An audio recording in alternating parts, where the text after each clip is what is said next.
First day morning காலையில் எழுந்த உடனே ஃபுல் வீடு க்ளீனிங்கில் தான் இறங்கியாச்சு.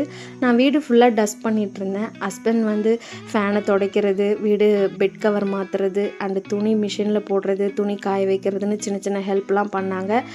என் ஹஸ்பண்ட் வந்து இந்த ஹெல்ப் மட்டும் பண்ண மாட்டாங்க, என்னை எப்போவுமே மோட்டிவேட் பண்ணிகிட்டே இருப்பாங்க. எந்த ஒரு விஷயம் பண்ணாலும் ஒரு சில ஹஸ்பண்ட்லாம் நான் பார்த்துருக்கேன், என்னை கேட்காம நீ எப்படி பண்ண அப்படின்ற மாதிரி இருப்பாங்க.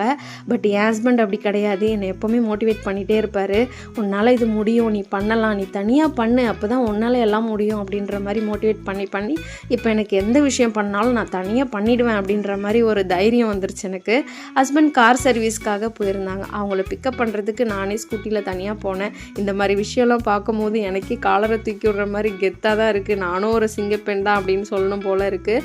இந்த மாதிரி எத்தனை ஹஸ்பண்ட் வந்து ஒய்ஃப்க்கெலாம் சப்போர்ட் பண்ணுறாங்க அப்படின்னு எனக்கு தெரியல. பட் உங்கள் ஹஸ்பண்ட் எப்படின்னு எனக்கு கமெண்ட் பண்ணுங்கள். தேங்க்யூ ஃபார் வாட்சிங்.